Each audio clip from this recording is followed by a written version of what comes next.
Hello and welcome back to the Mind Over Mic podcast. Thank you so much for joining me today. Before we jump into the episode, I do want to tell you about a couple fun shows I have coming up. On November the 21st and November the 22nd, I'm going to be down in Chattanooga, Tennessee at the Comedy Catch. That's an amazing club with a great crew running the place. I'm always excited when I get to do shows there. And I'm especially excited to be hosting 4 shows for the amazing Dale Jones. So that's next weekend on the 21st and 22nd of November.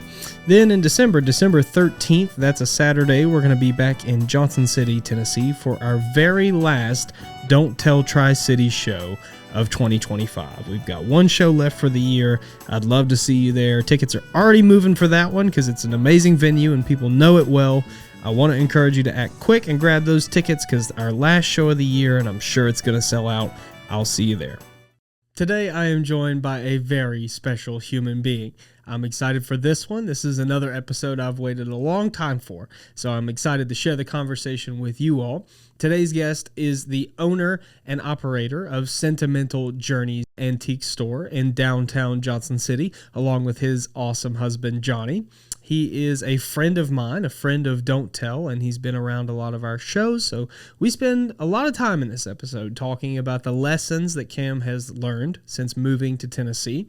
We talk about his ventures in social media and content creation, as well as what it's like to just own an antique store, which I think is a really unique perspective. We also talk a lot about his upbringing and how some of those early experiences in his life led him to where he is now. And as always, you can find me trying to track the dots and get to where we are with his childhood. He's a very, very sweet and open and honest human being, and I had a great time in this conversation. I know that you're going to enjoy it as well. Please enjoy today's episode with my good friend, Cam McAllister.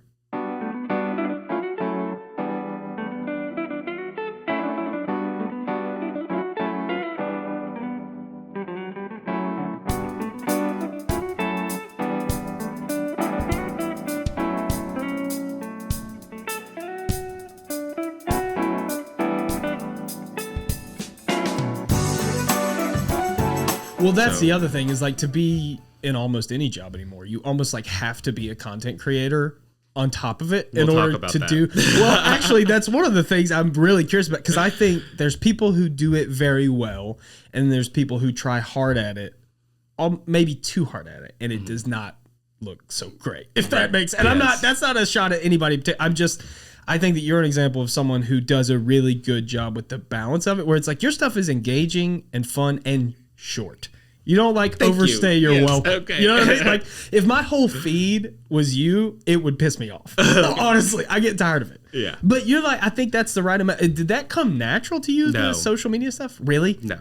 It did not. I hate it too. I do too. I do. You do? We'll talk more about it. I would never know. I can't wait. Well, let's talk. Go ahead. I mean, we're rolling. Are we rolling? Yeah, okay, let's do it. Okay, so no, it did not come natural.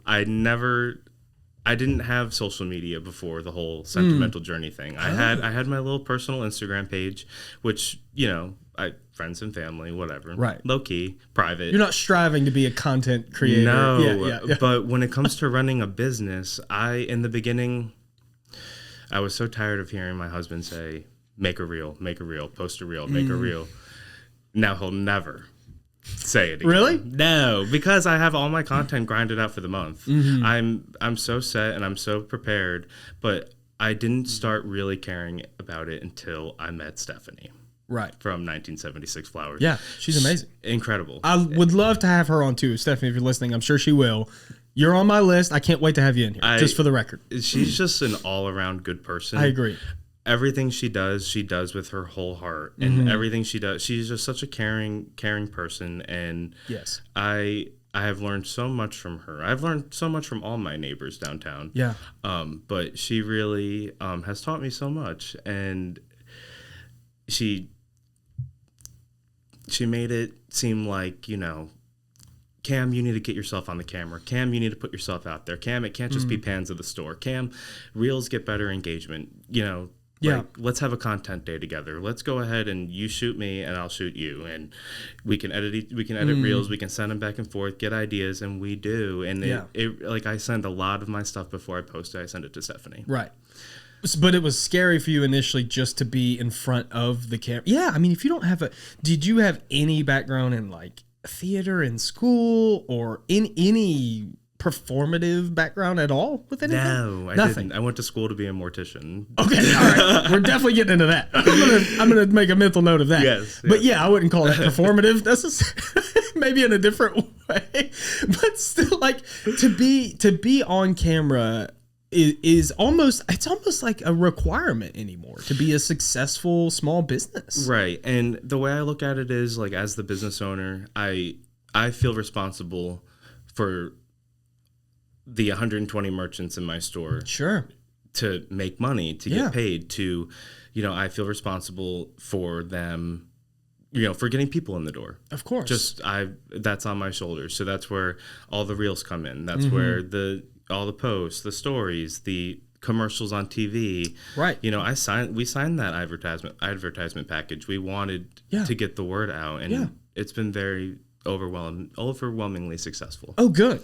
So, well, I mean, I think my awareness of you came through Don't Tell, as most of my awareness of most everything does, because that's just my world most of the time. So, like, I think we were at 1976 Flowers actually doing a show, and you guys were there. Yes. And Haley was like, you have to come meet these people, blah, blah, blah. And you guys, like, snuck in the showroom and saw kind of what the vibe was and stuff. And that was awesome. And then since then, I feel like everybody I mention you to is like, we love you. Like, everybody. I mean, that I think lends itself to the social media thing too, where it's like pretty much no matter what you do, if people love you as a person, they'll support it. You know what I mean? That's probably helping too. I'm very grateful because honestly, when I moved here, I think it's been almost 4 years. Okay. So I moved from Wilmington, North Carolina. Oak Island is where I grew up. Okay. But, I was terrified, like, when I got here. The woman we bought our house from, she said to us, either you fit in here or you don't. And I thought to myself, like, okay, all right, well, we'll see how this goes. It's pretty cool for your real estate agent to say. It wasn't, I did it like a private. Oh, even better. We loved this. My husband loved this. He's from here originally, so he always loved this house. He wanted it so bad, big brick house, and it has so much potential. And we left a letter in the mailbox. Really? Yes. And wow. Yeah, she gave us a call and she said, "Yeah, I'll sell you my house." Oh, that's that's like fate. That never happens. That's correct. Amazing. How many years between like when he had this idea for the house and then you guys actually move into it? We're talking months. We had just bought our house at the beach. Wow. It was in Southport, the next town over from Oak Island, and we had it for a year. Yeah. We had it for a year. Now, a lot of people would not leave the beach for the mountains. I know. Was that hard for you? Is that more his dream, or were you kind of like on board with the idea of it? I was on board. I wanted to be in Johnson City. Really? I did. Interesting. I know. Had you been here before you moved here a lot, or like some awareness? Yeah, I had been visiting for about a year because, like I said, this is where he's from, so we'd come back to visit his friends, sure. And it was always a good time. It was never a dull moment, and we did the downtown thing. We would go out at night. We'd have a good time. And, what was crazy is, like, when we would leave Capone's or, go off to Wonderland, we would walk by that ETSU building, and I would just stare at it like, look at that staircase. Yeah. Like, look how it's so ballroom. It's such a beautiful building. It is. And now here we are, occupying it with a 21,000 square foot. Shit like that, dude. That does something. Like, that's getting me hyped up. That makes me such a blessing. I am so blessed. It's so beautiful, and it's so like, it's one of those things where you hear people say stuff like that, and and I maybe included, like, the pessimism side of me goes, that's horse. Like, it's just coincidence. But there is something to that, like, wish it, want it, do it thing. That where it's part. like, if you just work in a direction, you might fucking get there. Like, you never know. You know? You never know. I'm very blessed, and I'm so grateful to be where I am at 27.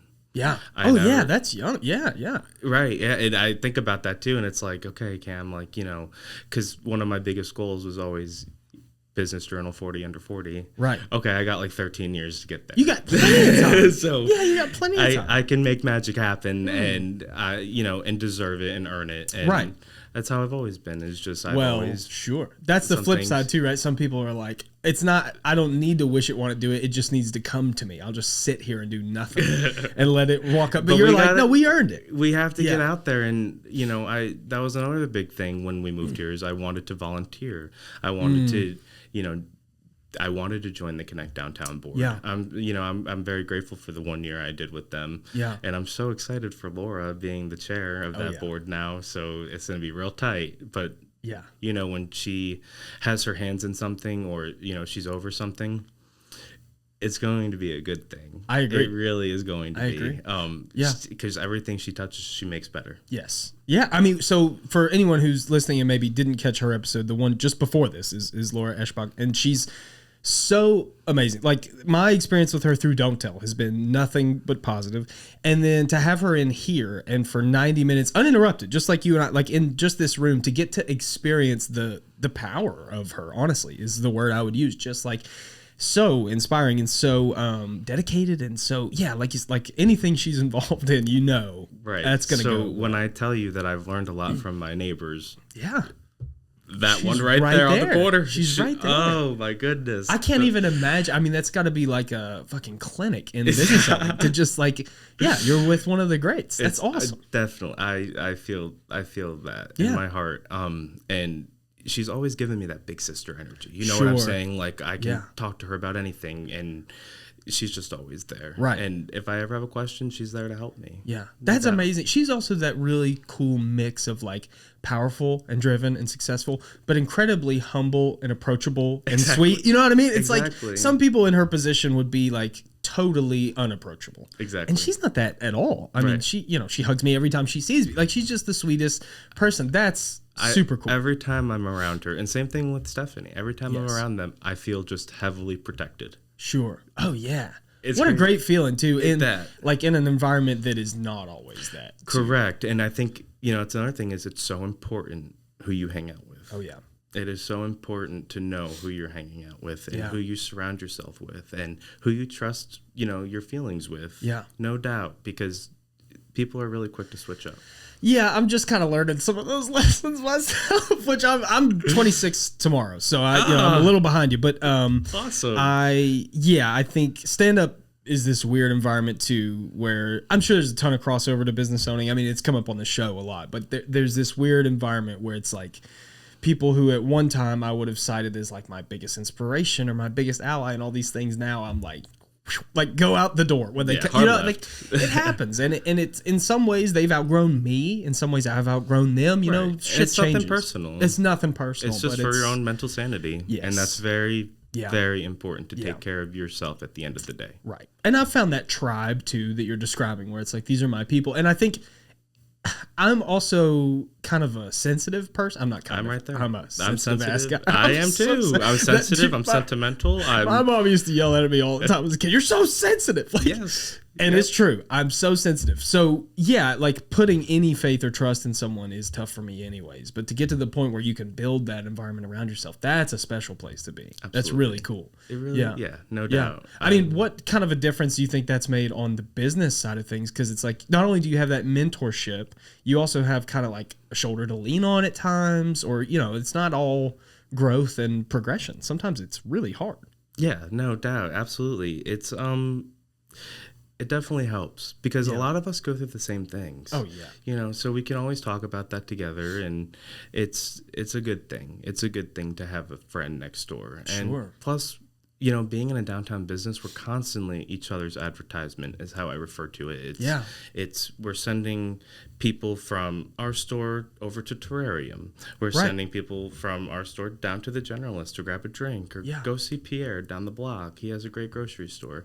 It's really amazing. Just all about just spreading the word and making sure everybody gets a little bit of business. Yeah, it's really, I think, before Don't Tell, I've always lived around here, so I'm aware of that downtown environment, but I'm kind of ingrained in it now just from half the businesses down there have done my show, so it's like slowly we're growing that too. So the more I get ingrained, the more I see it is like this ecosystem of, different characters that pop up and go, and there's allies and there's the enemy. There's all it's life in this little like microcosm in just the downtown space. But it's really cool, the idea that your business promotes the others, because I think unfortunately there are some, and not necessarily downtown. I don't think I even have an example of this, but hypothetically, I would imagine there's businesses that don't operate that way, and it's more like that famine mentality of like, it's just us. We need all the, forget everybody else. This is for us. That can be a blow. It can be. Yeah. I can see what you're saying. It can be, but me as well. I learned from one of my biggest role models, the owner of Reclaimed Home, Tina Wilson. She's an incredible woman. And, we sat down, had coffee one day, and she was telling me, you just need to keep your eyes on the road. Yeah. Be friendly, but focus on sentimental journey and what you have to do in your business, but be friendly. Yeah. You know what I'm saying? Have your friends next door. Do all the things, but keep your head straight and keep your eyes on the road. Does that come natural to you, or is that difficult? I will say, as someone who I just identified myself as overly sensitive, my natural instinct is actually to almost rely too much on others and become a little more codependent on my tribe or my circle. But to do what you're saying and stay in the lane is a little unnatural for me at times. But do you think that's easy for you? Yes. Yeah. With as much as I've learned in the last, I want to say 5 years is when I've really grown up. Sure. It's, having the sensitive heart that we do, or being the sentimental people that we are. Yeah. You get hurt so much. So yes, there's times when it's easy to just, stay focused and keep your, head in the game, keep your eyes focused on the road, and don't worry about what's around you. But it's also important to just have those people around you as well. Yeah. But like I said, it's really important to know who you're surrounding yourself with. Yes. Yeah.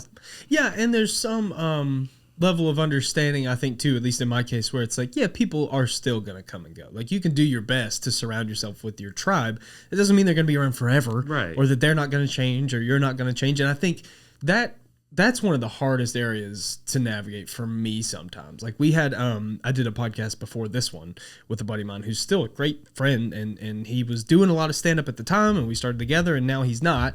And so it became this thing where it's like, I want to step away from this, but I love this person, and I love the energy that we have, but I'm not super confident in the product we're putting it. Like, that fight went on with me for a while before I decided to step away and move on. So that's a tough place to be. If you know yourself, I think you know that you're capable of making your own magic. Yeah. Without the help of others. That's true. Yeah, I was definitely confident in my ability, but then there's also the side of it too, where it's like, without him and without that show, I'd never even talked into a microphone for a podcast. You know what I mean? So it's like, I needed to go through all that to learn these things.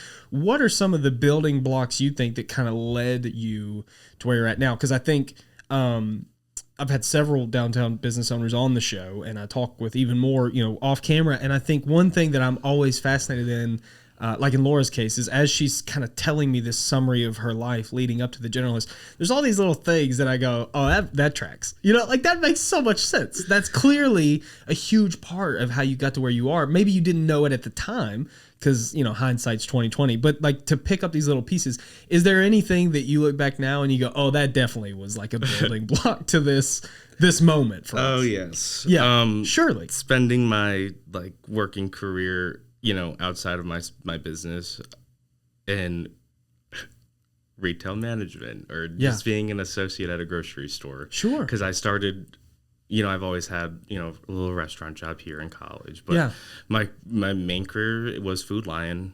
I started at the bottom, and I worked my way into management, and I was there for 5 years, and then I moved on to Publix. The big leagues. Oh yeah. Publix. Yeah. Oh yeah. But I mean, customer service is top tier. It's a legitimate profession. Like, right.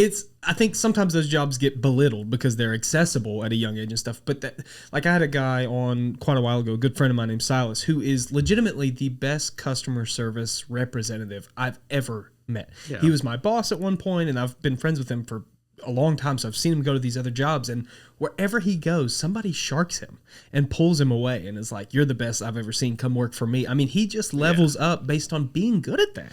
So I can see how that would like play out to where you are. That is how Publix got me from Food Line. Was they do the competition check, and those were the only 2 grocery stores on the island, and they were like half a mile away from each other. Right. So when the store manager would come in, and I was, how are you? She was so easy to get along with, and she's like, "I want you at my store." Yeah, could just make the move. That's kind of a I did honor too. It was, and I learned a lot. But at the same time, it was also like when I got to this area here, it was so much different. Sure. It was so different. And I was so unhappy. Just culture shock, you mean? Or like the professional side of it? All of it. All of it. All of it. Yeah. I had never been in a store like that. Oh my God, if I ever have to go back there. But yeah, it was definitely different for sure. And, I'll never forget where I came from. Right. I'm so grateful for everything that got me to where I am today. Yeah. But that was rough. Sure. I will never forget. In the process of opening Sentimental Journey, we were held back for 9 months. Oh, wow. And that was having the sprinkler system installed into the building, so we were up to code. Yeah. And I remember I had a really, really bad day at work, and I think it was one of the days I had snowed, and I was so upset. And I just remember saying to my husband, "I don't know what we have to do, but we need to make this happen." Yeah. Because I don't want to go back there. Yeah. And I know it sounds dramatic and crazy, but I was just so unhappy. And like, that's another thing, like who you surround yourself with. Yeah. And if it's your coworkers and they're just so negative and they're, taking you down, and you can leave that job. You can go find another one. You can start your own thing if you want to. I'm an example of it. Yeah. Like I said, I'm so grateful for everything that has happened to me. I don't pity any of it, but I'm so happy that I have my own thing. Maybe I have issues with authority. Well, you and me both. Let me tell you, I'm right there with you. And I think it's interesting you said, I think on paper that story may sound dramatic of like, I just had a bad day at work and I just thought we can't do. Everybody has bad days at work. You were in a place where you knew this is not where I'm meant to be. This is not what I'm supposed to be doing with my life or who I am or all these things. And I think I can relate to that in a huge fucking way. I think a lot of people can. But yeah, like the bad day at work wasn't actually what was going on with you. Like there's something a whole lot deeper than that. Yes. And something like that can make you look at it and go, oh, I have to address it. Like you said, we got to make a change. I got to figure out how we get there. And I mean, the fact that you can say so confidently that you're in that better place now is amazing. That's literally all you could ever want. And then something will be the better place from where you're at now too. Like pretty soon you're leveling up all the time. But to know that you made that change, I mean, was that a scary thing for you to walk away from the security of, you're not on your own, you're not your own boss or anything, or was it more like a liberating feeling kind of? It was a good thing, for sure. But, I still worked part-time for Publix in the beginning of us opening Sentimental Journey. Okay. So I think I stayed for like 4 or 5 months. Gotcha. Just for the health insurance. Yeah, sure. Just for the security of it. Yeah. Yes, right. So I would work 4 a.m. to 9 or 10 a.m., get off, go to Sentimental Journey and be there until 8 p.m. It was draining. That's a lot. But it was worth it. Yeah. It was worth it to me. Sure. And then you believed in it. Yeah, in no yourself. doubt. No doubt. Yeah. And I truly think that I had a hard time, I think, to be honest with you. Yes, it was a good thing that I was able to step out of that and get both feet in the door at Sentimental Journey, but they needed to be both feet in the door there. Oh, you know what I'm saying? It's like all or nothing, Right, and that's when I was more active on social media. That's when all the reels started coming in, and that's what brings people in the door. If that's what I have to do, if I have to get on the camera and sing house tour, come on in. Yeah. Come on in. Yeah. We're supposed to be welcoming. We're supposed to be friendly, and we're supposed to, set ourselves different than the other antique stores around us, which is where the funny social media content comes in. That's where the cleanliness of the store comes in. Yes. The customer service. I love that the people I have at Sentimental Journey, they put on a face and they do the most for our customers. Yes. And I'm so grateful for that. Yeah. Yeah, that's a special thing. And I think, you mentioned like the reels and the things is like getting both feet in the door. And I think that shows the world that you have both feet in the door, and that does a lot of good on the business side. But almost more importantly, it's like that mental hurdle that you had to tell yourself, no, I'm in this now. Like it's invested. On. It's game on, and I'm all in on this dream about that. That's a really cool place to be. I mean, I hear the same thing all the time and objectively, they are correct. When people are like, you drove to Charlotte for a 10-minute spot that paid $40, and you like that sounds delusional to most, but I go, yeah, but I believe in me. Like that's the whole thing, you know what I mean? And that it sounds bougie or whatever, but like that's kind of the whole thing you're getting at. And I think it's a special place to be, especially when you see it actually pay off, right? And you see the return on it. Then that's where it starts feeling good. There's so many times where like I'll be standing. It'll be actually that in the evenings usually when I lock up or I open up in the morning, and I'll just stand there and like I'll look around. And I sent a picture to Sarah Delben the other day of a reel that she had made because I didn't know how to make one in the beginning. She had made at the store to like introduce Sentimental Journey's opening day. Yeah. And it was so bare. But like I said, we had to wait 9 months to open. Right. So as soon as the fire marshal was like, okay, you guys are good to open. Yeah. I said, all right. I had merchants in the store or like in the square with their trucks and trailers full, ready to start moving in because we weren't even allowed to bring stuff in the building for 9 months. Right. And that was like the hardest pill to swallow was, I'm on the board and I'm volunteering and it's Main Street Days, the very first one, and I'm staring at this big, beautiful building that should be open already. That was the most embarrassing thing was, and when are you opening, Cam? Hey, Johnny, when are you guys opening? Right. What's going on? Why are you guys taking so long to open? Oh, my God. Oh, my goodness. Yeah. It was the most humiliating thing, and there's nothing I could do about it. Right. And, that's contractors that wouldn't come out to do the job. They would give us some hope. Sure. They would, they would come in, they would work 2 days, and then we wouldn't see them for 2 weeks. Right. Well, anything that's totally out of your control like that, but is dominating your emotions is, for me, I have no shame in saying, the hardest fucking thing in life. Like literally every therapy session I've ever had, I'm like, but I'm not even doing this, and it's bothering me. And he's like, you gotta let it go, man. I'm like, I can't. That's a really hard lesson. I mean, and to have that right at the start of this journey for you is crazy. Literally. It was not very sentimental, but but it was a journey. It was a journey, no doubt. But I do want to ask you about that too, because that sentimental journey, I'm sure there's all this reasoning behind it. I just want you to know that weirdly enough, if you break those two words in half, easily two of my favorite words, like that I apply in my personal life ever. I mean, those are huge words for me. What's the deeper meaning behind the name there? Because you could have picked anything. This is true. Yeah. So Sentimental Journey was actually going to be Top Tier Teaks. Okay. But my grandparents, before they retired, their last antique store was called Sentimental Journey. Oh, that's amazing. And my grandmother and my grandfather, they were sitting there deciding, what should we name it? And it was in Cornelius, North Carolina. And the song Sentimental Journey was on. I think it's Doris Day, maybe. I think so. I think you're right. And that's what they picked, Sentimental Journey. And when I told Johnny that, he's like, that's what it's going to be. Yeah. Apparently we're having some LED issues, folks. Or paranormal. Or paranormal. Let me fix that 1 second. Now, you touched on for a second, too, that they had maybe multiple antique stores prior. So would you say that you like grew up in the antique store environment? Oh, see, now that's juicy. Right. So little Cam, we have something here. We got something, folks. The fact that you're just walking around in the antique store as a kid and now you own, I mean, is that surreal for you to think about? That's really cool. So I spent a lot of time with grandma and grandpa growing up. Okay. My parents have always been very absent. Yeah.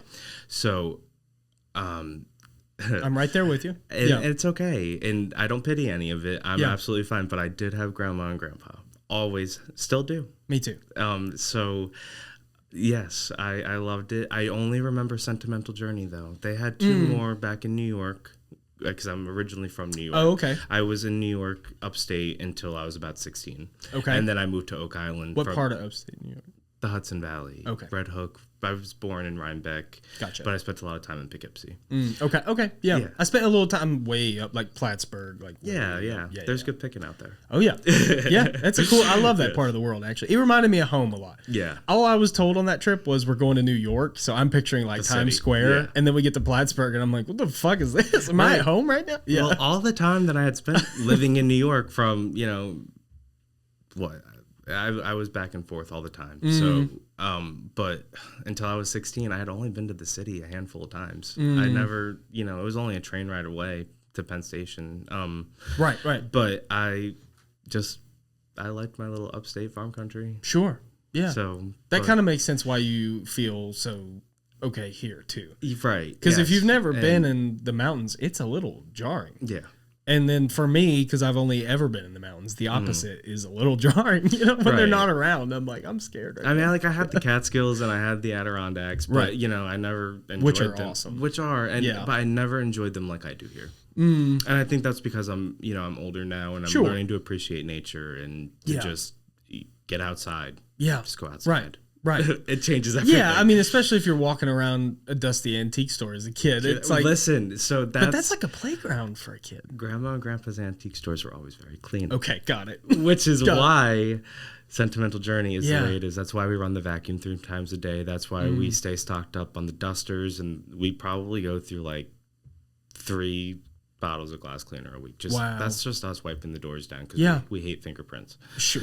Yeah. Well, it has a look. Yeah, it does, and it's just very, very important to me that it stays that way. Right. And we're so blessed, and I remind the merchants all the time, we are so blessed to be able to occupy this beautiful building. Yeah. So let's take care of it. Of course. Yeah.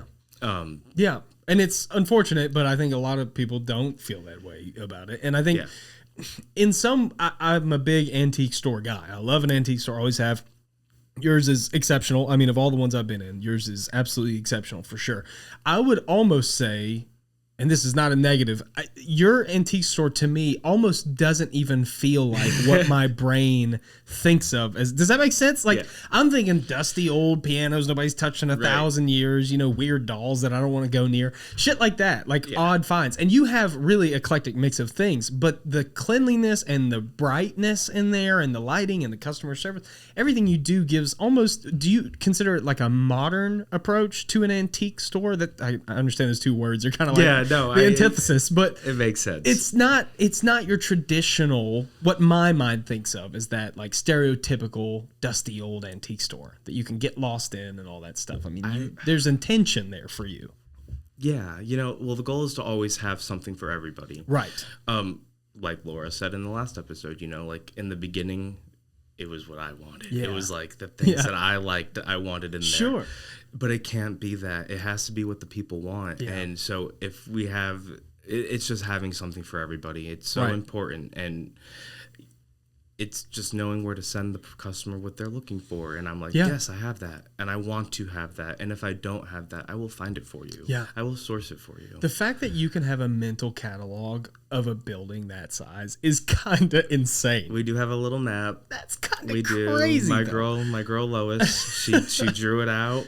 Yeah. She drew it out, even the mezzanine and all the dealers' numbers. Oh, that's cool. And just so, when we do have new hires or whatever, like, look at this map. Yeah. And, little descriptions of what's in that booth. Right. What you can find. And it's a good thing. Yeah, well, it's no different than any other business where it's like have some awareness of the products we serve. The thing is, in your case, you've got like millions of products. I mean, there are items, I assume, in that store where there's just one of them. Like there's a lot of just single items hidden around that store. Right. So I'm so glad you mentioned that because that's when I say that's why if you see it and you love it, snatch it up. You better get or it. tell me to put it on hold. Right. Because the next time you come back, right, it may not be there. Yeah. As a matter of fact, it's not going to be. Right. I'm just going to tell you it's not going to be yeah, there. because if it stands out to you, it'll probably stand out to somebody else too. Correct. Yeah. Correct. Absolutely.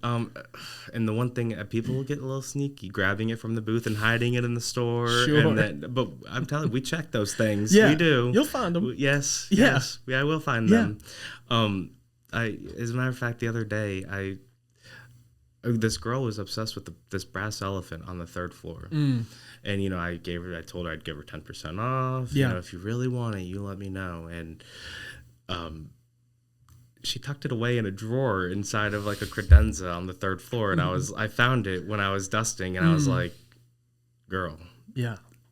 Why? Well, if you I would have held it for you. Yeah, I would have right. hell for you. Right. So I just put it back out on display, and I don't know where her intentions were. Yeah. But It'll sell. Yes, exactly. It will, because who doesn't love a big old brass elephant? Well, that environment is so unique too. I mean, I think, again, I have a real soft spot for antique stores. I, much like yourself, spent a lot of time with my grandparents as a kid.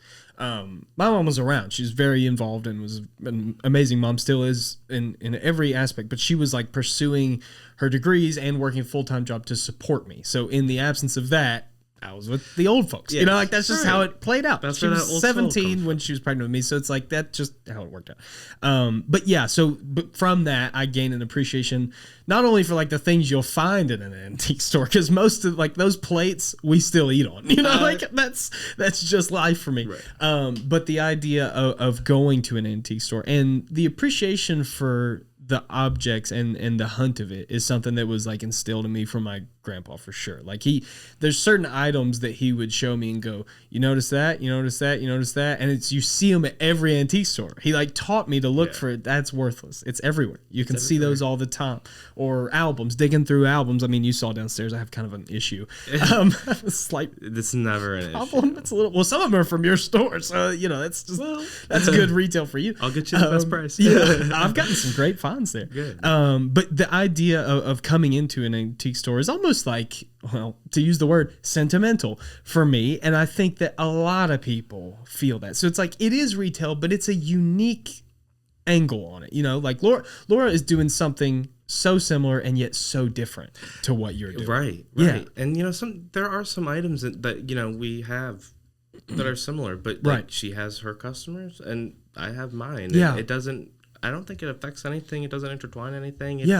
But oh my goodness, the amount of people that come in with a generalist bag, I'm like, yes, bet. Right on. Like, I'm glad I don't have to send you down there. I can send you down this way. Right. So it's I like I said, I really love where I am down there. Yeah. I'm like right in the middle. You of are in Main a great Street. spot. Yes. And I would love to do it again. I would absolutely love to do it again, but maybe on West Walnut. Yeah. Or maybe, Sure.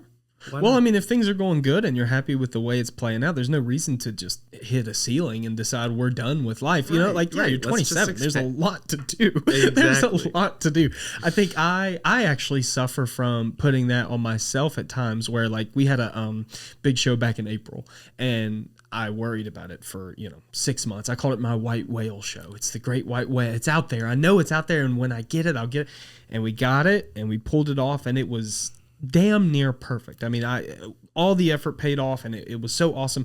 Since then, I've kind of struggled to find the inspiration for that next white whale show. You know what I mean? That next big thing. Yeah. So for you, when you're in this place now where you're happy and you're comfortable and things are going pretty smooth, are you already thinking 10 steps ahead down the road? I feel like, I'm the same way. Yeah. Yes, I am. You have to, right? Right, because, tomorrow's never promised, but you could do so much with it tomorrow. Yes. You never know. And I have a 4-page wait list, and I hate having a wait list because, well, a lot of people sign to be on it in the beginning. Yeah. Then they realize how much work it is. Sure. People don't realize how much work goes into this business. Just maintaining your space. And that's it. Yeah. Right. And, going out, sourcing it, bringing it home, cleaning it, researching it, tagging it, pricing it, bringing it to the store, hauling it there. Yeah. And then I'll check your booth. And if it's not clean, I'm honoring 10% off. Yeah. That's a lot. Yeah. Well, it is a lot of work. And I think maybe in that more traditional or stereotypical idea of what an antique store is, my thinking is, well, I just have some dusty old shit. I'll just go throw it in there and they'll sell it and I don't have to think about it. I mean, do you find that your vendors ever come in with that mentality, or are they pretty aware? I feel like if I interact with you, I kind of know what I'm getting into. Like I understand the standards that are represented there. I'll say they're pretty aware because we supply everything. Right. We supply the furniture wax, we supply the glass cleaner, we supply the rags, the paper towel, everything that they need to be successful. Yeah. We provide it. And we also go through the booths every day and dust them. We also go through and vacuum them. Yeah. We are constantly with the Swiffer hitting them. We are just trying to stay on top of it. And I don't even know if they get that kind of treatment elsewhere, but I would imagine. I would imagine not. But we're very vendor driven. Sure. So, well, I've been in your space when there's a team member cleaning and vacuuming. I mean, I've seen it in real time. So it's like the fact that not only do you do it, but you're able to coexist with normal business while you're maintaining the place is like really special, and I think even more unique in that antique store word. You know what I mean? It's like it does in a way almost feel like a totally different thing, that you're like a totally different energy. And I think, how much of that would you credit to you or to Johnny or just the team as a whole? I mean, it's definitely influenced by who you all are as individuals, right? Yes, and I really wanted to set the tone in the beginning, and that's exactly what I did, because that building had sat from, I think, like 2018 until 2022 when we came along. Right. So I just... Oh, my God. There's so much to do. I'm thinking, like... Well, we had 9 months, but, we cleaned. Yeah, and we cleaned. Sure. And we cleaned. I got me one of those little steamers. I don't care. I don't... Hands and knees scrubbing the floors. I don't care. I wanted it to be perfect. Right. And... I mean, no, my pegboard is not cut straight. Right. But I did it. Right.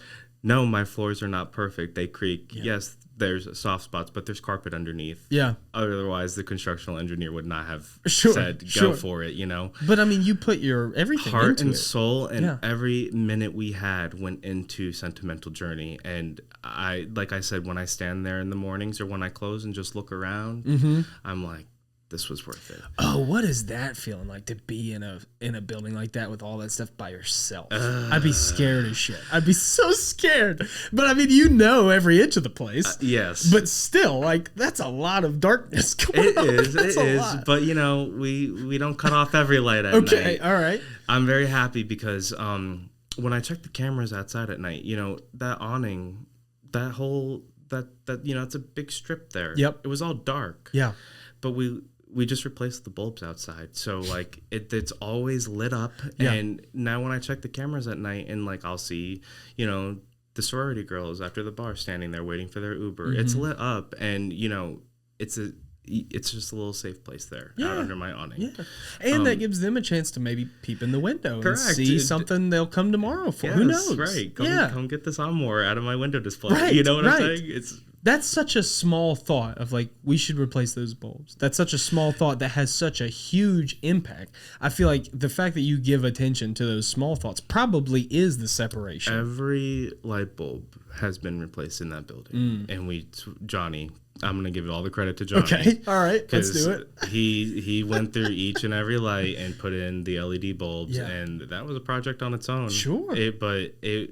It was well. Well, yeah, there's probably 3.4 billion bulbs in that place. I mean, it's such insane. A huge space. It was so insane. Yeah, we're not talking about like a hallway with a couple bulbs. I mean, it's hundreds and hundreds of bulbs. Light fixtures everywhere. Yeah. Light fixtures everywhere. But he did such a good job, and he was so patient, and he wanted this just as bad as I did. Yeah. And I'm like I said, I'm very, very grateful. Yeah.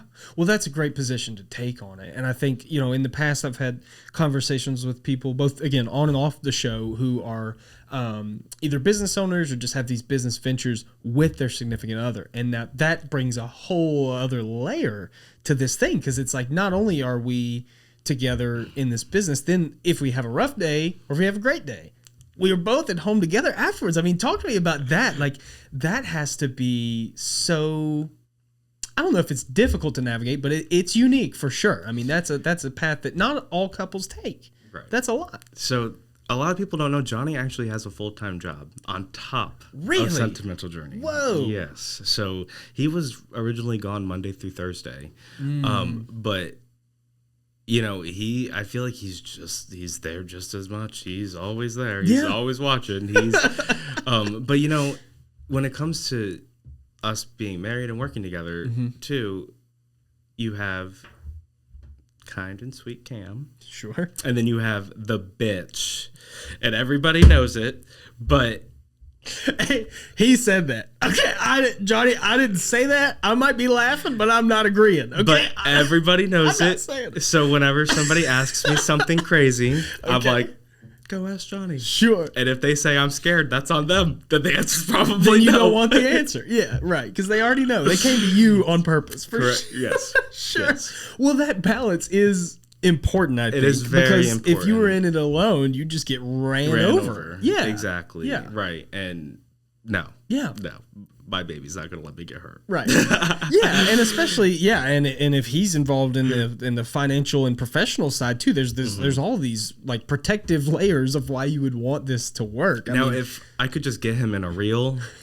Oh, he won't do it. Huh? No, won't do it? He will not Why? do it. What's the I don't holdup? know. I have no idea. He had no problem in the beginning telling me to post one. Sure. But he does he likes to know what's going on our page. He likes to, so I sent him everything prior. Right. I'll send him the caption beforehand. If it's unhinged, then he's like, if it's funny, goofy, okay, people will like that. Yes, go ahead and post it. Like, I like to run things by him because this is his business too, and I do not want to embarrass him in any which way. Right.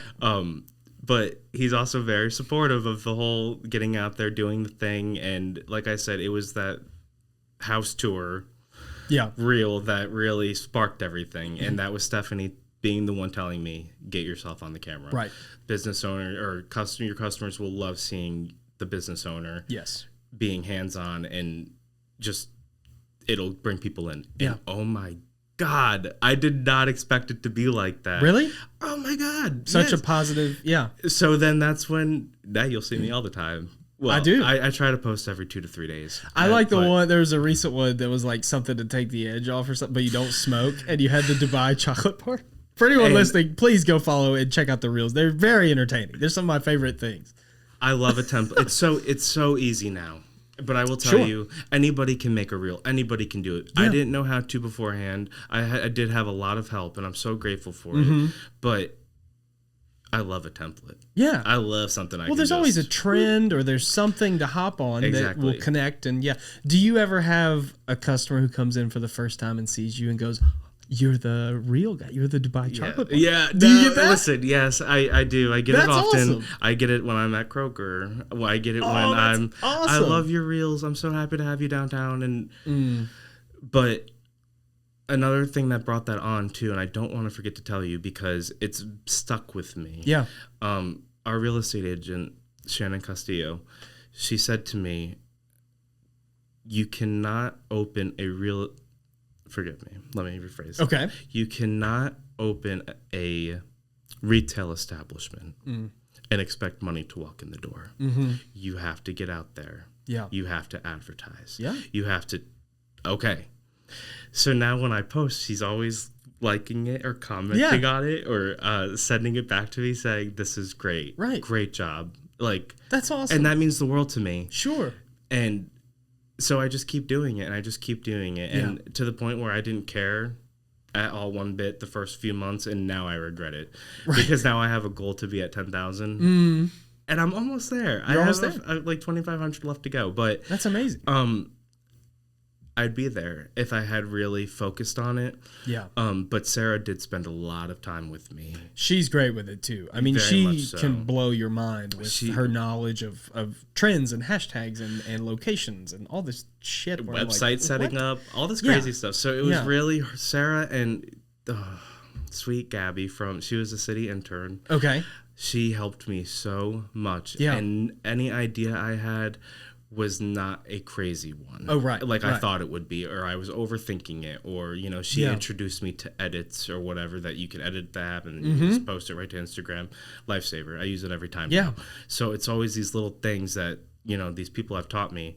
So I'm always willing to use my page as an outlet to help other people, and I'm always willing to go to someone's space and shoot and record them and do the same thing, because these people didn't waste their time giving me all their knowledge for me to just keep it to myself. Right. That's not fair. That's a huge factor too, and I think probably in any line of work or any situation in life, but I equate most things to stand-up because it's my world. In the stand-up community, it's very much the same thing where it's like there's all these old, road dog comics who have so much to offer, or there's all these successful, I've had friends, even recent, actually tonight as we're recording, I have a friend who is doing the Tonight Show for the first time. And so what she could take from that is I've made it now, fuck everybody else, and just pull the ladder up as they're on the roof.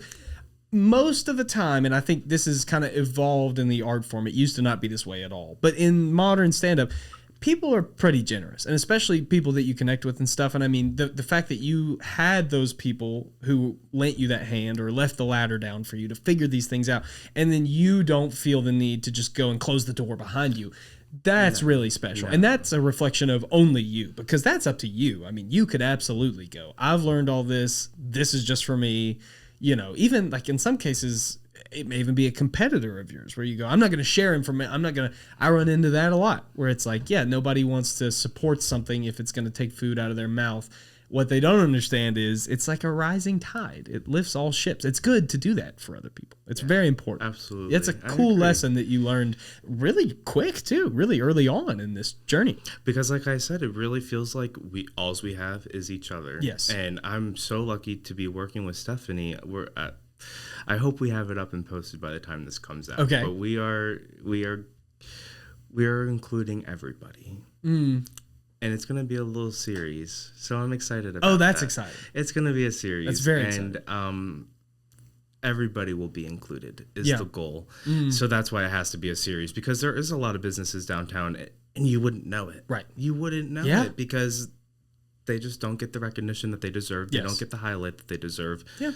But we're going to. And not every business owner is a content creator or even cares to figure out the path that you have to get that. Like, don't even maybe need some of them. Right. And maybe they're fine. Yes, maybe they're fine. But the idea that you would choose to shed light on them is really special.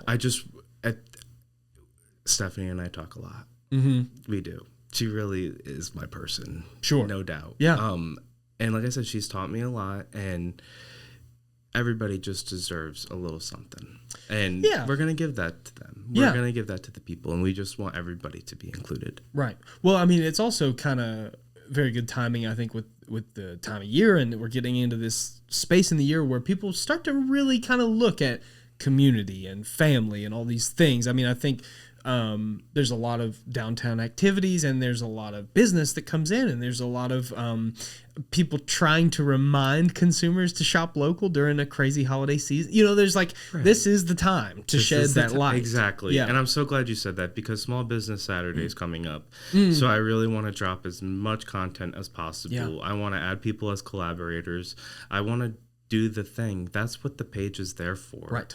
I'm willing to share everything I have with anybody who needs it. Yeah. So please come see me. That's huge. Please come see me. And I never expected to be in this spot. But it just becomes like, not like an addiction. It's not like crack or something. But it's just really important to me to do this for the you have all these people watching you, and it's like I have this whole audience I have to entertain now. Yeah. So I'm like, well, you mentioned too, like just walking through Kroger, you are the face of Sentimental Journey in a lot of ways. You and Johnny and others, but like to have that weight on you, I think can crush a lot of people too. In the way that it's kind of motivated you. Some people suffer under that pressure and go, I didn't ask for this. And I think that's something that maybe early on I've kind of struggled with in the Don't Tell space, because our show's twice a month, but it's really like a full-time job for me. So if I'm out at a movie and somebody goes, hey, you're the Don't Tell guy, I have to be that guy that they want to.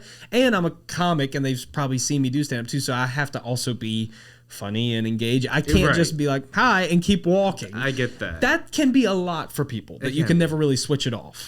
I just say, come see me 7 days a week. Right. You know where to find me. 222 East Main. Yeah. And that's the right amount, too, to give. You don't want to give too much of yourself. I think I suffer from that sometimes. Well, before all this, like, it was like I lived in witness protection, and I loved my privacy, and I really was so grateful for it. But this is for my business. Yeah. Like I said, I feel heavily responsible, and like I'm the reason why I need to get people in the door. Sure. So that's when we started doing the PR boxes and sending them out, and then I started receiving PR boxes. Right. I still have like 4 different types of drinks I have to try. Yeah. And all day, every day spray or something like that. This is not a paid ad. Sure. It might be. We'll see. You never know. We'll see. Maybe. Hey. We'll see. Who knows? I'll send Who it knows, in. dude? Who knows? But very grateful. Very grateful. And reach out, ask those questions. Yes. Ask people to collaborate. If you have those ideas, share them. I promise you they're not stupid. And if they are, I'll tell you. Sure. Yeah. And some people need to know. I'm telling you, you can really make magic happen when you put your minds together and just... Right. It's well, there's an interesting thing, and gratitude is something that I think keeps coming up for you, and I think about that a lot too. It's another big word for me because that's something I struggle with just naturally. I think that kind of like growing up without anything really does make you kind of like protective over the shit you have, or even like the breakthroughs or the success you have. It makes you not gatekeep, but cautious maybe to share the wealth at times. So one thing I've found recently is it's not ever that I don't want to help someone. A lot of times with me, it's I don't think I have something to offer.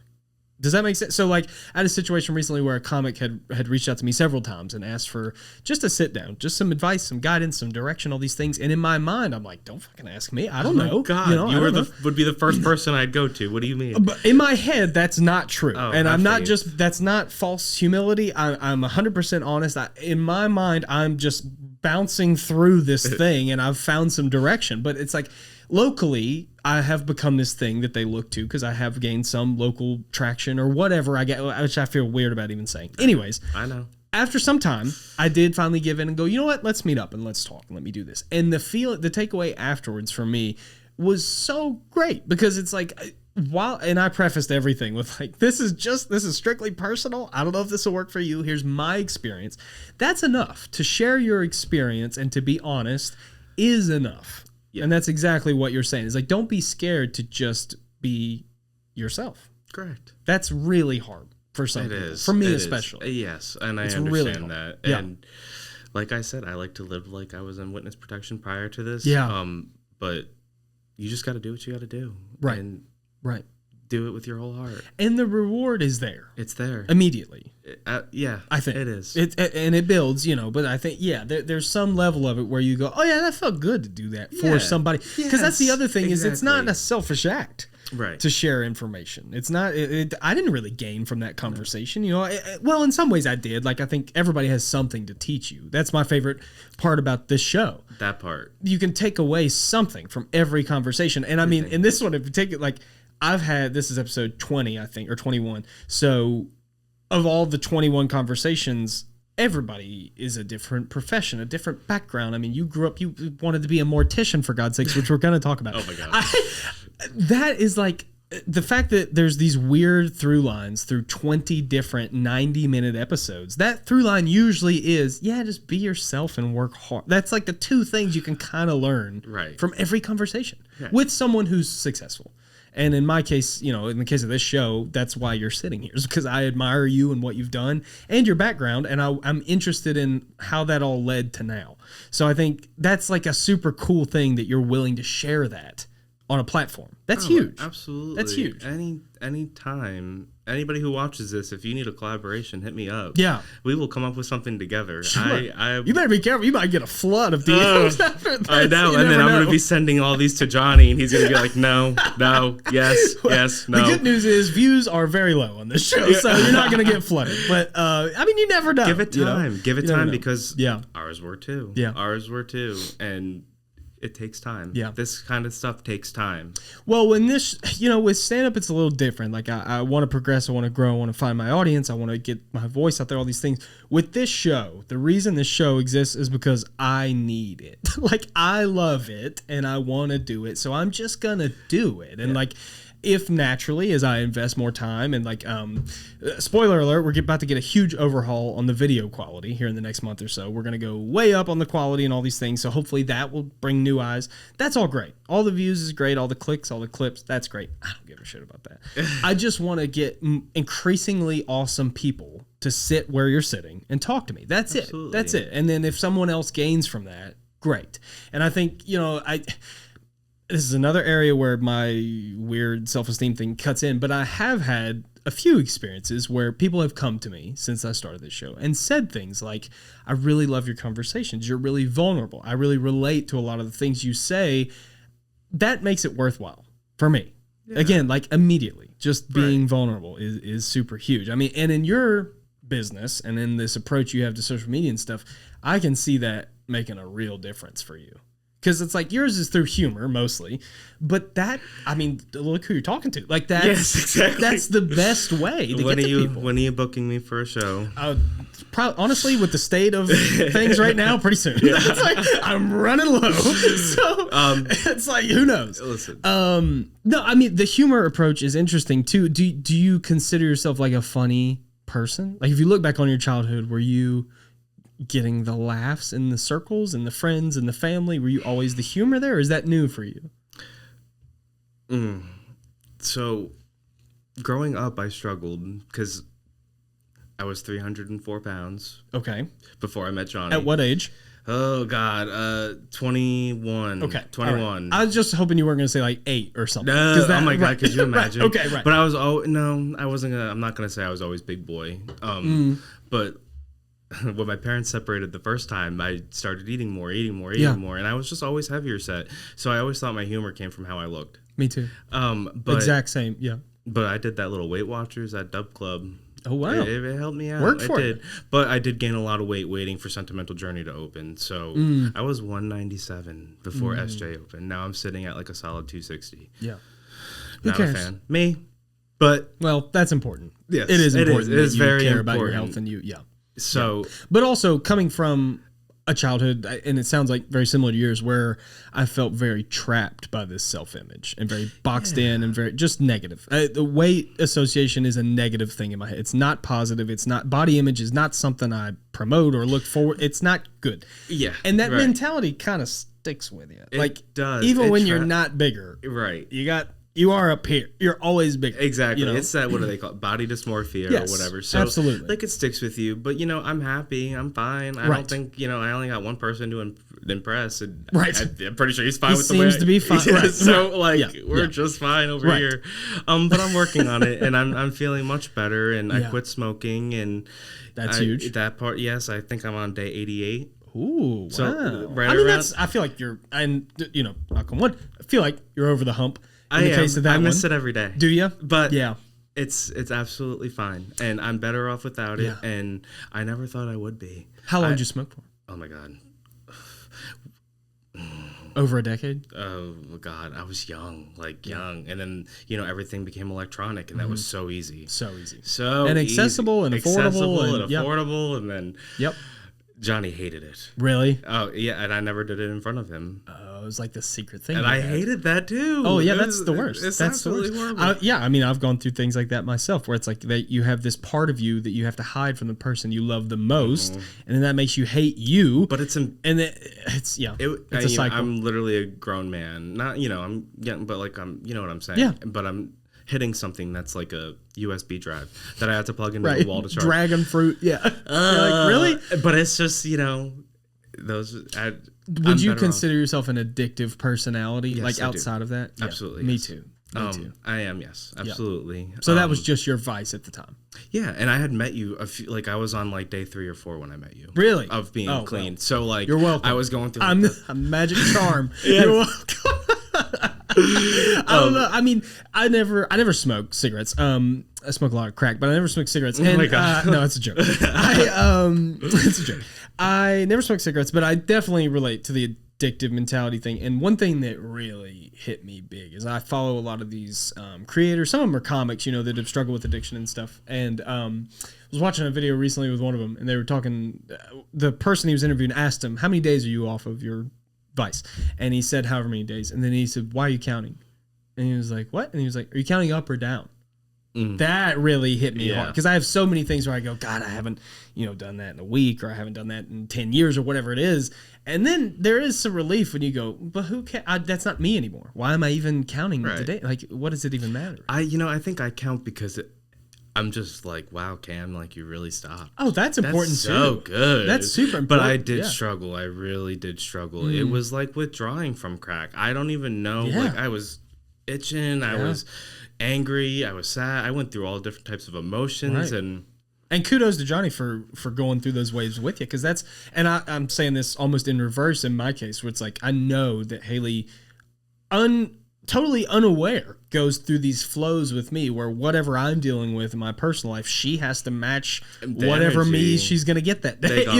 Big on that. That's huge. And that's a credit to them to go through that with us. But then you turn around and do it with them too. That's a partner. That's what you do. Right. Yeah. But, he constantly, I'm so proud of you. I'm so proud of you. That's amazing. It was a waste of money. It was so expensive. Yeah. Boy, is it.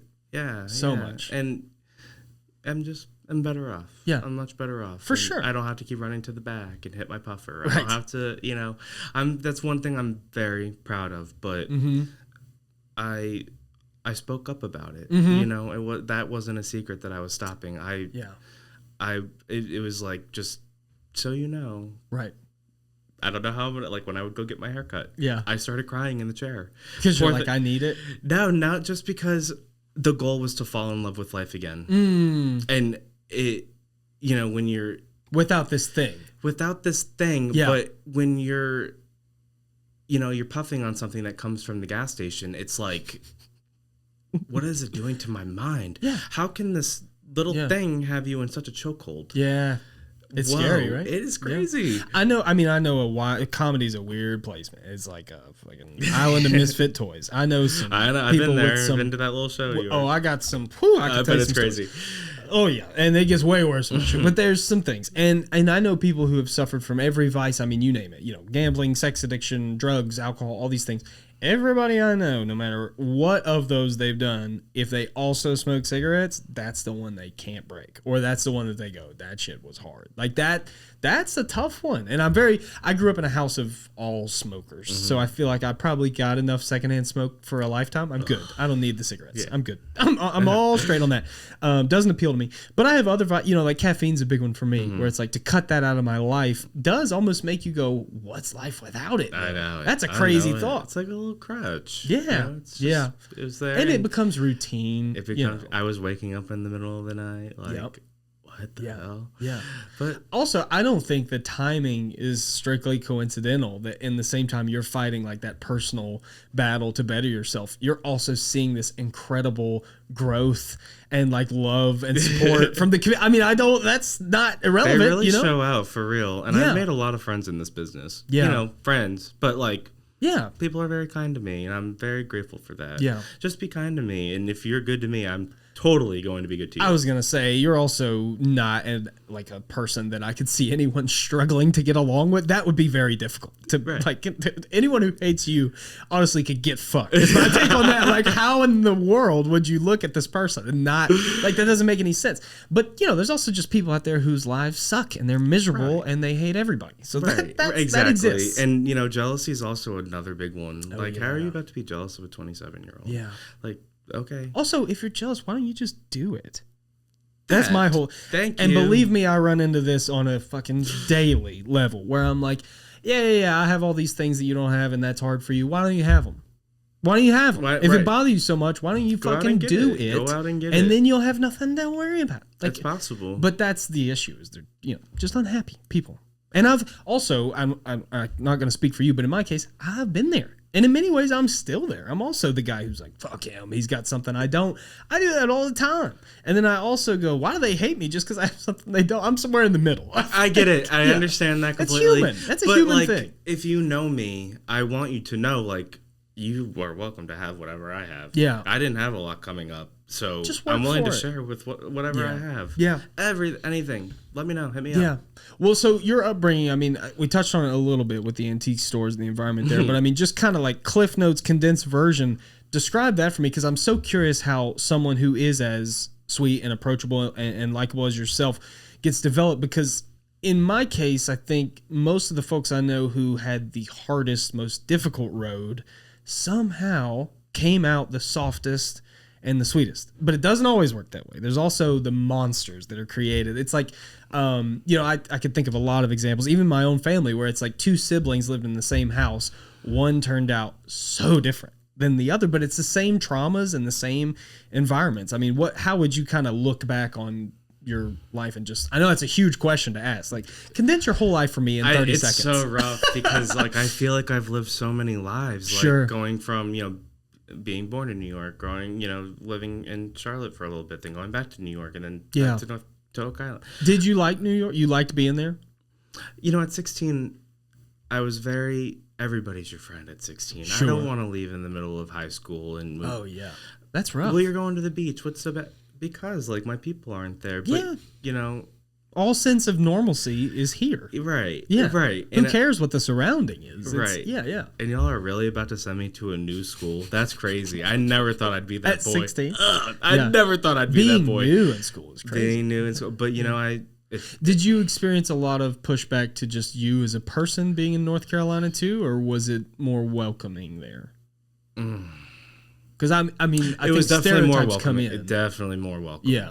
Definitely more welcoming. The South. Oh my God. Yeah. Everybody's so friendly in the South. They are. It's a lot friendlier than up there.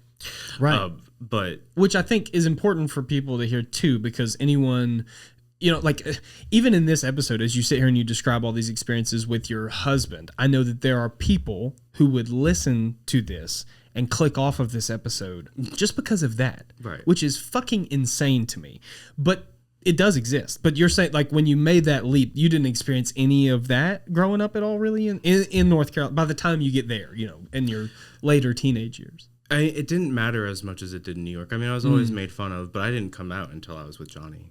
Oh. But I was also very, low key. Right. Like I said, I loved my privacy. I spent a lot of time alone to really just get to know myself. Oh, and then Johnny just brought it out of me. Yeah? Well, I mean, you found your person. That's what that is, right? Yeah. And so I had it was so easy. Yeah. It was so easy just to, this is how it is, and sure. I'm okay with it. Well, I think in many ways, I would attribute a lot of that same feelings to Haley, where it's like the person that I was before her is a different fucking guy. That's just a human thing too, where it's like when you meet your person, they do change the trajectory of your life in a huge way.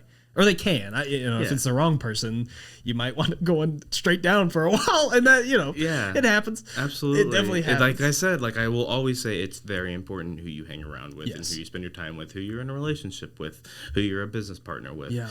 Know your people. And knowing yourself is a huge one. And that's probably the one that I think most people actually struggle with the most. You could say, I don't know what it is, man. I just like crazy women. No, you just don't like yourself. Actually, is usually the root of it. Have some respect for yourself. Right. Know your worth, but don't settle for less. And you think you spent a lot of time at an early age honing that, of being in your own head and figuring out who you are. And absolutely. That's definitely did. Yeah. And like I said, I was a big old boy too, so I got made fun of for that. But I was also very kind. I was always very kind to everybody that I can. I hope whoever's watching this is like. That makes sense. But that didn't change when I got down to 197. That didn't change. I just right. Well, that's just who you are. Remained humble. Yeah. Just never forget where you come from. So that bullying for you, or that the negative attention that you got from the circle, the peer circle, because again, when you're 16, the world's so different. But that who says what to you at school matters a lot. Now, anyone walking past you could say pretty much anything, and you'd be like, "Who gives a shit?" But at 16, that can define. I mean, that can make or break your year. Hell yeah. Especially if you're sensitive, we are. Yeah, that could be. Oh boy. Oh, yeah. I mean, I think my brain jumps to 10 dudes right now. I can see their face, or I'm like, "Fuck that guy." Yeah. I know it. I know their names. I know what they said to me when I was 14. That all sticks. But I mean, the fact that you were able to overcome that and turn out still as sweet and honest and sensitive as you did is huge. Do you think that in the moment you knew that, or was it hard for you to not grow that edge to you, or get jaded or bitter or angry? Because if you're being picked on, you kind of get mad sometimes. Right. That's just natural. Image has always been very important to me. I've always cared about what people thought of me. Yeah. And I think that, stepping out of character to get on someone's level is just crazy behavior. Right. When you just become the thing that you hate. Correct. Yeah, and you see it a lot. Right. Yeah. You see it a lot. True that. Yeah. This is true. When people, and again, it goes back to like maybe they're, maybe something that you're being assaulted with or bullied with, they struck a nerve. It's a little too true, and then you snap and you become that thing, and then it's like, well, then what? How do you look now? Right. Then you've become what you're trying not to be. That's a tough road. Yeah. That's so road. like when they say ignore it, yes, it's hard, but just do that. It is hard. It ain't worth it. Just do it. It is hard. Maybe not even ignore it, but just keep moving. Keep moving. Yes. Because eventually, you and I are here. We survived all the awful things that were said to us or done to us, and it's like we'll survive whatever happens tomorrow. Just the confidence that I'm alive and I'm moving. That's huge. Like that's why I always say like you never want to pity all the things that have happened to you. Yeah. Just it's made you who you are today. Exactly. It's made you who you are today, and just keep going. Yeah. God, I'm so blessed. I'm just so blessed to be where I am and to have the people in my life that I do, and to just be able to go to work and it feel like skipping school every day. Oh, that's huge. Yeah. I don't feel that when I go to work. But, stand up I do. But my 9 to 5 or 8 to 5, I don't feel that. Well, you'll be 26 tomorrow. That's true. And there's still time. There's still time. There's still time. Yeah, I mean, I should take that back. I'm also very grateful for all, because one thing I really struggle with is coming from an environment where, and a lot of times, like, my mom listens to every episode. She'll listen to this one. Love you. She's going to do this thing where she's like, you did it again. Because, like, I kind of romanticize this idea that I had it rough growing up and we didn't have anything. Like, there's some truth to it for sure, but also I inflate it for my own ego a little bit. But to know that, like, there's a clip I love with a comedian who he goes, if you just, like, take a list and write down everything bad that's ever happened to you and look at it and go, yeah, I got through all that shit. That's a huge thing in life where you're like, yeah, I can also get through tomorrow and stuff. So it's like, while you do have a lot of gratitude for where you are and what you have, you seem like you also know, yeah, I'll be all right. Like, even if all those supports went away, that'd be devastating, but I can kind of just navigate life on my own. Yeah. That's huge. I feel like I've spent a lot of time alone. I spent a lot of time by myself and just really get to know you, and I'm okay with it. That's tough. Things can happen, and I think, I know I'll be okay. Yeah. Yeah, that's incredible. That's crazy. I do want to ask, before we start to wrap up, please, God, tell me about Mortician. I want to know. I know you don't want to. I want to know so bad. And you can do the surface level. What inspires someone to want to be a mortician? Because I really thought that I had the heart to help families in their lowest time. You know what? It immediately makes sense to me now that you say that. Yes. Because it takes such a special person for that job. It really does. Yeah, yeah. But it also takes all of your time, and it's very mentally draining. Oh, I can imagine. And it all started. So I finished up my 2 years at Cape Fear Community and wrapped that up. Got my associate's degree. Made grandma happy. Sure. Yes. Right. Got to do that. And then the question was, what's next? And I had just met Johnny, and he's like, what is your next plan? What do you want to do? I said, I think I want to be a mortician. So I found a school, Fayetteville Tech, and they were doing the funeral service and mortuary program. Oh my God, we went and checked it out that weekend, or that next Monday, I think. And yeah, sure as shit, I enrolled. And I did my year. I did my time. You did? I did. And then it was, okay, we're moving to Tennessee. Right. And my only option was like Nashville. Sure. So, yeah. But we did see our first dead body together. The woman at the school showed it to us, because there's a bonding moment. It was very much right. We had just started seeing each other. And that's great. Yep. That's also, again, kudos to Johnny to not be like, get me the fuck away from this guy. Like, he really held it down. That's crazy. Standing there staring at it, like, oh yeah, that's a dead person. That's wild. It's a dead guy. That's wild. Yeah. But I mean, I do think the fact that it does take such a special person and that you saw that in yourself and decided to go for it, that's really cool too. Because a lot of people would go, yeah, maybe I am cut out for that, but I don't want to do that. But another reason why I feel like 222 East Main Street was meant for us is because there's a dead body in there. No, there's not a dead body in there. You fool. I'm kidding. Go ahead. From 1908 to the 70s, it was, I'm going to say Sturkey Brothers Furniture. Every time I say Sturkey's, I get corrected to Sturkey Brothers. But okay.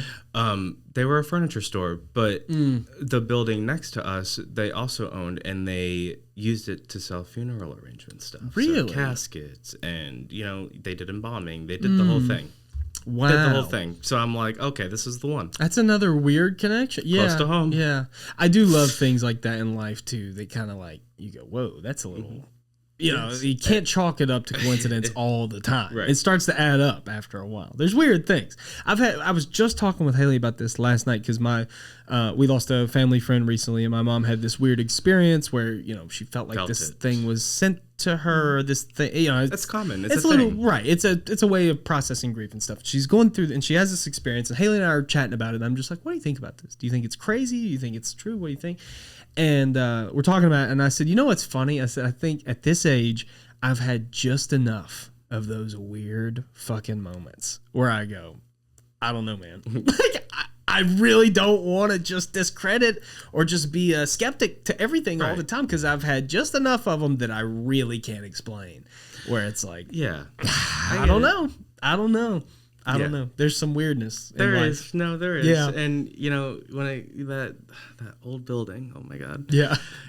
I can comfortably walk through it with the lights off, fine, no problem. Yeah. But I do hear things. But I just say it's the AC, it's the heat, of whatever. course. No, it ain't bothering me, and it's not knocking anything over and breaking anything. Right. I did have a couple people come in wanting to bring in a spirit box, and that Johnny.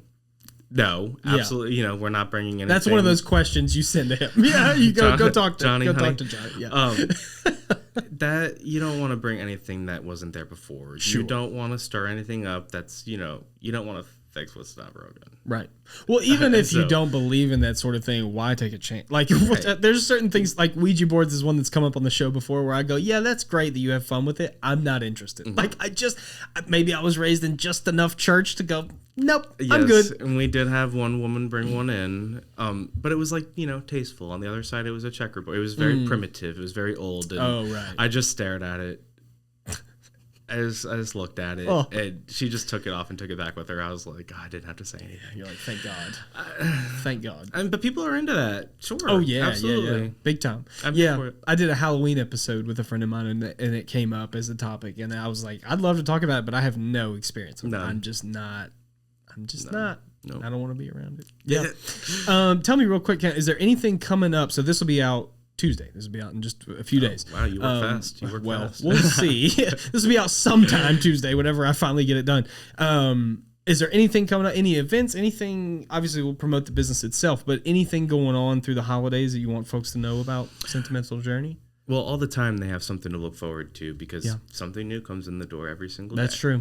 But I know that on December 12th, it'll be promoted on the downtown Johnson City social medias that we'll be having a sip and shop and we'll be participating in that. Those are so fun. Pull up.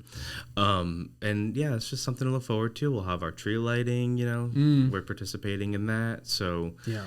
And come see us for Small Business Saturday. That's awesome. And the community, I would imagine, has responded very well to you all, not just on the social media aspect, but just the business itself. I think in conversations with Laura or Sarah Delbin or other folks on the show, it is always kind of encouraging to me that you all experience so much support from the community. Because growing up here and from running Don't Tell myself, I'm a little skeptic of just how much this area wants to support new things. You see flows. I understand. Flows. I know exactly where you're going, and I know what you're saying, and in some ways, I don't want to say the wrong thing, right? But in some ways, downtown can be very small business friendly, sure. But in some ways, they're not. Of course, yeah. Hence my 9-month holdup. Right. Hence the setback that Some Apparel had. Yeah. Hence the issue that the woman Natalie, who's opening the wine bar. Yeah. Permitting, all that stuff. Right. The contractors that we hired to bring in to do the work. Yeah. There's so many layers to it. So many. So know who you hire. Right. Know who you're know what you're getting yourself into. Yeah.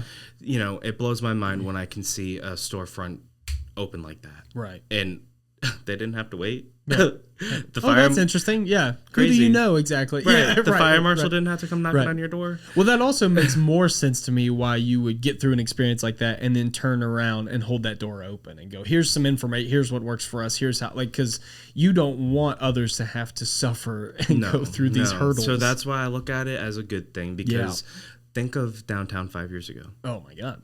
Well, when I believe it was the Sarah episode, or maybe in Laura, growing up around here, when I think of downtown Johnson City when I'm a kid, I fucking forget about it. I mean, it's a different planet that we're on. You know, it's like there was nothing. Yeah. There was chronic homelessness and a lot of, you know, overdosing and over policing and all the like negative things you'd associate with a downtown space. Now, I mean, you have your problems, but it's a vibrant. There's new businesses every fucking time I go down there. Something new's open that I'm like, that's awesome. Yeah, you should go in there. Right? You guys want to do a show in here? I mean, I do it all the time. As you should. I do it's it the all way the to time. do it. It's the way to get it out. And I don't blame you. And I really want to have you at SJ. Oh, we're doing it. I'm totally We're doing down. it soon for sure. I'm here for it. Little spoiler alert to anyone listening, but there'll be a date real soon that we'll work on. That means you got to listen to know that there's a spoiler. You got to tune in. Yeah.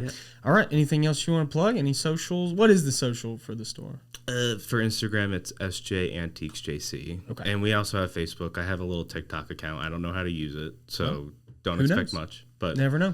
Follow them, support them. But most importantly, thank you so much. Of course. This was incredible. I'm thrilled to have you here. Always happy to do it. Thank you for listening, folks. Cam, thanks so much. Bye, guys.